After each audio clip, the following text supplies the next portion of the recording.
ഈ ഒരു വ്യക്തി നിങ്ങളിപ്പോൾ മനസ്സിൽ ചിന്തിക്കുന്ന ആ ഒരു വ്യക്തി ശരിക്കും നിങ്ങളുടെ ആരാണ് എന്നാണ് നമ്മളിന്ന് നോക്കാനായിട്ട് പോകുന്നത്. അപ്പോൾ ഈ ഒരു വ്യക്തി എന്തായാലും നിങ്ങളുടെ സാധാരണ ഒരു പേഴ്സണായിട്ട് നിങ്ങൾ കാണണ്ട. എല്ലാവർക്കും വരുന്ന പോലെ ഒരു റിലേഷൻഷിപ്പ് അല്ലെങ്കിൽ ഒരു എന്താ പറയുക ഒരു ലവ് അഫെയർ അങ്ങനെയൊന്നും നിങ്ങൾ ഈ ഒരു റിലേഷൻഷിപ്പിനെ കരുതരുത്. കാരണം ഈ ഒരു റിലേഷൻഷിപ്പ് എന്ന് പറയുന്നത്, ഈ ഒരു പേഴ്സൺ എന്ന് പറയുന്നത് ഒരു സ്പെഷ്യൽ വ്യക്തിയാണ്. നിങ്ങളുടെ അടുത്തിലേക്ക് യൂണിവേഴ്സായിട്ട് കൊണ്ടുവന്നിട്ട് അല്ലെങ്കിൽ ഡിവൈൻ പവറിൽ വന്നിട്ടുള്ളൊരു വ്യക്തിയാണ്. ഇതൊരു ഡിവൈൻ കണക്ഷനാണ്. ഈ ഒരു വ്യക്തി നിങ്ങളുടെ ലൈഫിലേക്ക് വരണം എന്നുള്ളത് യൂണിവേഴ്സൽ നിശ്ചയമായിട്ടാണ് കാണുന്നത് ഇവിടെ. ഓക്കെ, ഈ ഒരു എന്താ പറയുക, നിങ്ങളിപ്പോൾ കുറേ ആഫ്റ്റർ മാരേജ് ആയിരിക്കാം ഈ ഒരു പേഴ്സണെ കണ്ടുമുട്ടിയിട്ടുണ്ടായിരിക്കാം. ഒരു പേഴ്സണെ കണ്ടുമുട്ടിയിട്ട് അല്ലെങ്കിൽ നിങ്ങളൊരു പെർട്ടിക്കുലർ വിഷമഘട്ടത്ത് നിൽക്കുമ്പോൾ, എല്ലാവർക്കും അല്ല, ഞാനിത് ജനറൽ റീഡിംഗ് ആണ് പറയുന്നത്, ഒരു പെർട്ടിക്കുലർ ഒരു വിഷമത്തിൽ നിൽക്കുമ്പോൾ പെട്ടെന്ന് കണ്ടുമുട്ടിയതായിരിക്കും ഒരു പേഴ്സൺ. അപ്പോൾ നിങ്ങൾ ആ ഒരു സമയത്ത് നിങ്ങൾ ഒരുപാട് സന്തോഷിച്ചിട്ടുണ്ടായിരിക്കാം. എന്നെ വളരെയധികം സപ്പോർട്ടീവായിട്ടുണ്ടായിരുന്ന ഒരു പേഴ്സൺ ആയിരിക്കാം നിങ്ങൾക്ക് ആദ്യകാലങ്ങളിൽ പരിചയപ്പെട്ട ആ ഒരു സമയത്ത്. നിങ്ങളുടെ എല്ലാ വിഷമങ്ങളും, എന്ത് വിഷമമായാലും സന്തോഷമാണെങ്കിലും ഈ ഒരു പേഴ്സൺ കൂടെ ഉണ്ടെങ്കിൽ നിങ്ങൾക്കത് 10 മടങ്ങ് ഇരട്ടി അതൊരു മധുരമുള്ള ഒരു കാര്യമായിരിക്കണം. അതൊരു വിഷമഘട്ടങ്ങളിലാണെങ്കിൽ പോലും നിങ്ങൾ ആ വിഷമങ്ങൾ മറന്നിട്ടുണ്ടാവുക ഈ ഒരു പേഴ്സൻ്റെ സാന്നിധ്യം കൊണ്ട് മാത്രമായിരിക്കും. ഒരുപാട് സന്തോഷങ്ങൾ, ഒരുപാട് സപ്പോർട്ട് ഈ ഒരു പേഴ്സൺ നിങ്ങൾക്ക് നൽകിയിട്ടുള്ളതായിട്ട് കാണുന്നുണ്ട്. അതിപ്പോൾ ഞാൻ പറഞ്ഞു, ആഫ്റ്റർ മാരേജ് ഉള്ളൊരു റിലേഷൻഷിപ്പ് ഒരുപാട് ഇതിൽ കാണുന്നുണ്ട്. എക്സ്ട്രാ മാരേജുള്ള റിലേഷൻഷിപ്പ് എന്നൊക്കെ പറയും അതിനെ. പക്ഷേ നമ്മൾക്കിതിന് എക്സ്ട്രാ മാരേജ് റിലേഷൻഷിപ്പ് എന്നൊന്നും പറയേണ്ട. കാരണം ഇതൊരിക്കലും നിങ്ങളത് വിചാരിക്കേണ്ട ഇതൊരു തെറ്റായിട്ടുള്ള റിലേഷൻഷിപ്പാണ്. കാരണം ഇത് നിങ്ങളുടെ അടുത്തിലേക്ക് ഡിവൈനായിട്ട് കൊണ്ടുവന്നിട്ടുള്ള ഒരു പേഴ്സൺ തന്നെയാണെന്നാണ് കാണിക്കുന്നത്.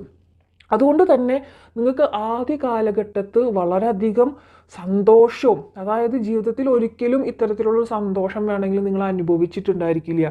അത്തരത്തിലുള്ളൊരു സന്തോഷവും അനുഭൂതിയൊക്കെ ഈ ഒരു പേഴ്സൺ നിങ്ങളുടെ ലൈഫിലേക്ക് വന്ന ആ ഒരു സമയത്ത് നിങ്ങൾ ആരൊക്കെയാണ്, അല്ലെങ്കിൽ നിങ്ങൾക്ക് എന്തൊക്കെയോ ഉണ്ട്, അങ്ങനെയൊക്കെ സ്വയം തോന്നി തുടങ്ങിയ നിമിഷങ്ങളായിരിക്കണം ഈ ഒരു പേഴ്സൺ നിങ്ങളുടെ അടുത്തേക്ക് വന്നപ്പോൾ മുതൽ.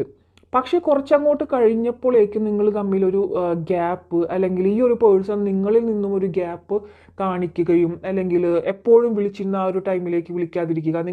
നിങ്ങളോട് പണ്ടൊക്കെ നിങ്ങളടുത്ത് 24 മണിക്കൂറും സംസാരിച്ചിരുന്ന ഒരു വ്യക്തിക്ക് പിന്നീട് നിങ്ങളോട് സംസാരിക്കാൻ പോലും ടൈമില്ലാതിരിക്കുക. വിളിക്കുമ്പോൾ ഞാൻ തിരക്കിലാണ്, അതാണ് ഇതാണ്, നിങ്ങൾക്ക് വേണ്ടി പണ്ട് കണ്ടെത്തിയിരുന്ന ഒരു ടൈം പിന്നീട് ഇദ്ദേഹം ആ ഒരു ടൈം അദ്ദേഹത്തിന് ഇല്ലാതെ പോയിട്ടുണ്ടായിരിക്കാം നിങ്ങളോട് സംസാരിക്കുമ്പോൾ.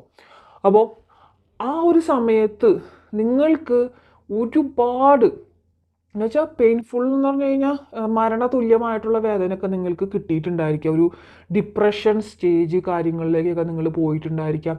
അല്ലെങ്കിൽ ഈ ഒരു പേഴ്സണ് ഇടയ്ക്ക് വെച്ച് എപ്പോഴെങ്കിലും നിങ്ങൾ അറിഞ്ഞിട്ടുണ്ടായിരിക്കാം നിങ്ങളോടൊപ്പം തന്നെ വേറൊരു തേർഡ് പാർട്ടി, അതായത് ഞാൻ ഒരിക്കലും അവരുടെ വൈഫോ അല്ലെങ്കിൽ ഭർത്താവിൻ്റെ കാര്യമല്ല പറയുന്നത്, നിങ്ങൾക്കറിയാം അതല്ലാതെ വേറൊരു തേർഡ് പാർട്ടിയുടെ കാര്യങ്ങൾ കൂടും നിങ്ങൾക്ക് അറിഞ്ഞിട്ടുണ്ടായിരിക്കാം.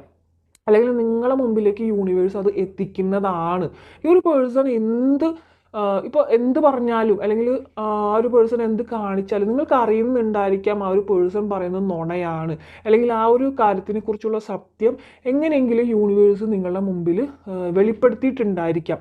അപ്പോൾ അങ്ങനെ പറയുമ്പോൾ നിങ്ങൾ വിചാരിക്കും, ഇയാൾ എന്ത് തെറ്റ് ചെയ്താലും നമുക്ക് അറിയാം, അപ്പോൾ നമ്മളെ കൂടെ ദൈവമുണ്ട് നിങ്ങളെ കൂടെ. പക്ഷേ ഈ ഒരു പേഴ്സൺ നിങ്ങൾക്ക് എത്തിച്ചതിൻ്റെ മെയിനായിട്ടുള്ള കാരണം എന്ന് പറയുന്നത് നിങ്ങളൊരു സ്പിരിച്വൽ അവേക്കണിൻ്റെ സ്റ്റേജ് ആയിട്ട് മാത്രമാണ്.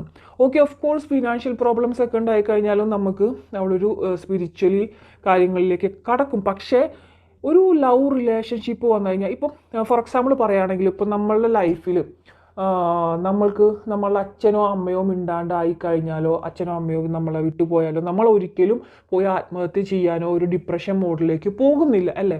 പക്ഷേ നമ്മൾ സ്നേഹിക്കുന്ന അല്ലെങ്കിൽ പ്രണയിക്കുന്ന ആ ഒരു വ്യക്തി നമ്മളിൽ നിന്നും അകൽച്ച കാണിക്കുന്നതും നമ്മളെ വിട്ട് പോകുന്നതും അതൊരിക്കലും സഹിക്കാൻ പറ്റാത്തൊരു കാര്യമായിരിക്കും.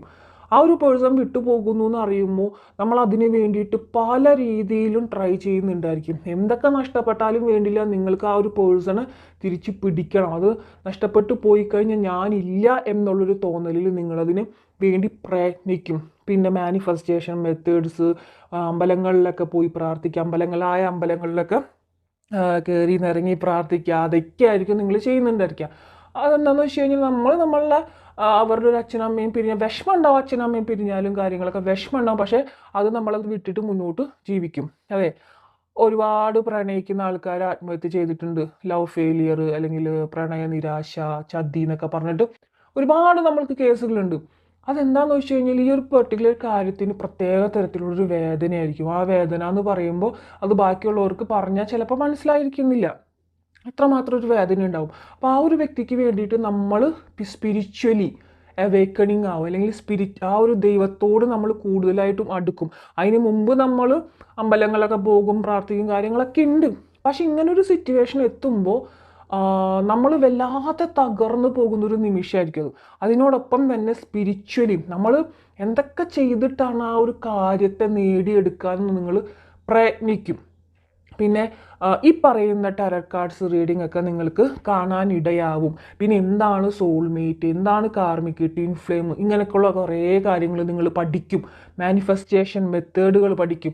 അങ്ങനെയാണെങ്കിൽ നിങ്ങൾ ഒരുപാട് കാര്യങ്ങളിൽ അറിവുകൾ നേടും. ഈ ഒരു സ്പിരിച്വലി ആയിട്ടുള്ള റിലേറ്റ് ചെയ്തിട്ടുള്ള പല കാര്യങ്ങളിലും നിങ്ങൾക്ക് അറിവ് നേടും. അല്ലെങ്കിൽ ഇനി വരുന്ന സ്റ്റേജിൽ നിങ്ങൾ അറിയാനായിട്ട് പോകുന്നേ ഉണ്ടാവുള്ളൂ. അപ്പോൾ ഈ ഒരു റിലേഷൻഷിപ്പ് എന്ന് പറയുന്നത് അത്ര ഈസി ആയിരിക്കില്ല. സാധാരണ ഒരു റിലേഷൻഷിപ്പിൻ്റെ പോലെ അത്ര ഈസി ഗോയിങ് ആയിരിക്കില്ല ഈ ഒരു റിലേഷൻഷിപ്പ്. കാരണം ഡിവൈൻ കണക്ഷനാണ്. ഡിവൈൻ കണക്ഷൻ എന്ന് പറയുമ്പോൾ ഒരുപാട് പരീക്ഷണങ്ങൾ അവ ഉണ്ടാവും. അപ്പോൾ ഫോർ എക്സാമ്പിൾ പറയുകയാണെങ്കിൽ ഇത് യൂണിവേഴ്സിൻ്റെ പരീക്ഷണങ്ങളിൽ നിങ്ങളിലുണ്ടോ എന്ന് നമുക്ക് നോക്കാം. എന്താണെന്ന് വെച്ച് കഴിഞ്ഞാൽ ഈ ഒരു പേഴ്സൺ വന്നതിന് ഓക്കെ ഒരു ഗ്യാപ്പ് ഉണ്ടായി, നിങ്ങൾക്കതിൽ ഒരു ബ്രേക്കപ്പ് ഉണ്ടായി. അതിന് ശേഷം ആ ബ്രേക്കപ്പിനെ നിങ്ങൾ പ്രാർത്ഥിച്ച് തിരിച്ച് നേടിയെടുത്തു ആ ഒരു പേഴ്സണെ. വീണ്ടും ഒരു 2-3 ദിവസം അല്ലെങ്കിൽ ഒരാഴ്ച നല്ല രീതിയിലേക്ക് പോകും. വീണ്ടും അടുത്തൊരാഴ്ച അല്ലെങ്കിൽ അടുത്ത ദിവസം തന്നെ നിങ്ങൾ തെറ്റിപ്പിരിഞ്ഞിട്ടുണ്ടായിരിക്കും എന്തെങ്കിലുമൊക്കെ പറഞ്ഞിട്ട്. അപ്പോൾ നിങ്ങൾ വിചാരിക്കും എന്തുകൊണ്ടാണ് ഇങ്ങനെ? നിങ്ങൾക്ക് ആ ഒരു യൂണിവേഴ്സ് തരും, അത് നീട്ടും, തരും. അങ്ങനെ തന്നും നീക്കിയും നിങ്ങൾ ഒരുപാട് സ്പിരിച്വലി മാറ്റങ്ങൾ വരുത്തും നിങ്ങളിൽ. അപ്പോൾ അങ്ങനെ വന്നിട്ടുള്ളൊരു പേഴ്സണാണ് ഈ ഒരു പേഴ്സൺ എന്ന് പറയുന്നത്. നിങ്ങൾക്കിതിൽ കാണാൻ 2 ഓഫ് സോഴ്സ് എനർജിയാണ് കൂടുതലും. ഈ ഒരു റിലേഷൻഷിപ്പ് കൊണ്ട് നിങ്ങൾക്ക് സന്തോഷത്തിലധികവും നിങ്ങൾക്ക് പെയിൻഫുൾ ആയിട്ടുള്ളൊരു സിറ്റുവേഷൻസ് ഒക്കെ ഈ ഒരു റിലേഷൻഷിപ്പിൽ നിന്ന് ഉണ്ടായിട്ടുണ്ടായിരിക്കും. അതുമാത്രമല്ല മറ്റുള്ളവരൊക്കെ ആണെങ്കിൽ ഇപ്പോൾ ഓൾറെഡി നിങ്ങൾക്ക് ഒരു ഭാര്യ ഭർത്താവ് ഉണ്ടായിരുന്നു. ആ ഒരു ഭർത്താവിനെ അല്ലെങ്കിൽ ഭാര്യനെ അല്ലെങ്കിൽ മുൻ അഫെയറുകളൊക്കെ ഉണ്ടായിരുന്നിട്ടുള്ളവർക്ക് അതൊക്കെ പോയപ്പോൾ ഇത്രമാത്രം ഒരു പെയിനും കാര്യങ്ങളൊന്നും ഉണ്ടായിട്ടുണ്ടാവും. പക്ഷേ ഇതേ കണക്ക് ഇതേ ഒരു പോലത്തെ ഒരു നിങ്ങൾ തന്നെ വിചാരിച്ചിട്ടുണ്ട് ഒരു സ്പെഷ്യൽ ടൈപ്പ് അറ്റാച്ച്മെൻ്റ് ആണ് ഇതിന്. ഒരിക്കലും എനിക്ക് വിട്ട് പിരിയാൻ പറ്റുന്നില്ല ഒരു പേഴ്സണെ എന്നൊക്കെ നിങ്ങൾക്ക് തോന്നിയിട്ടുണ്ടാവും പലപ്പോഴും. അല്ലെങ്കിൽ ഈ ഒരു പേഴ്സൺ എൻ്റെ ആരോ ആണ്, അല്ലാതെ എനിക്കിങ്ങനെ തോന്നൂല എന്നൊക്കെ അല്ലെങ്കിൽ കണ്ട മാത്രയിൽ തന്നെ നിങ്ങൾക്ക് പെട്ടെന്ന് അടുത്തിട്ടുണ്ടായിരിക്കാം. അപ്പോൾ തന്നെ നിങ്ങൾക്ക് തോന്നിയിട്ടുണ്ട് ഈ ഒരു പേഴ്സൺ എനിക്ക് എവിടെയോ എന്തോ അറിയാം, അല്ലെങ്കിൽ പലപ്പോഴും സ്വപ്നത്തിലൊക്കെ കാണുന്നുണ്ടായിരിക്കും ഈ ഒരു പേഴ്സൻ്റെ കാര്യങ്ങളെ. അങ്ങനെയൊക്കെ നിങ്ങൾക്ക് തോന്നിയിട്ടുണ്ടായിരിക്കാം.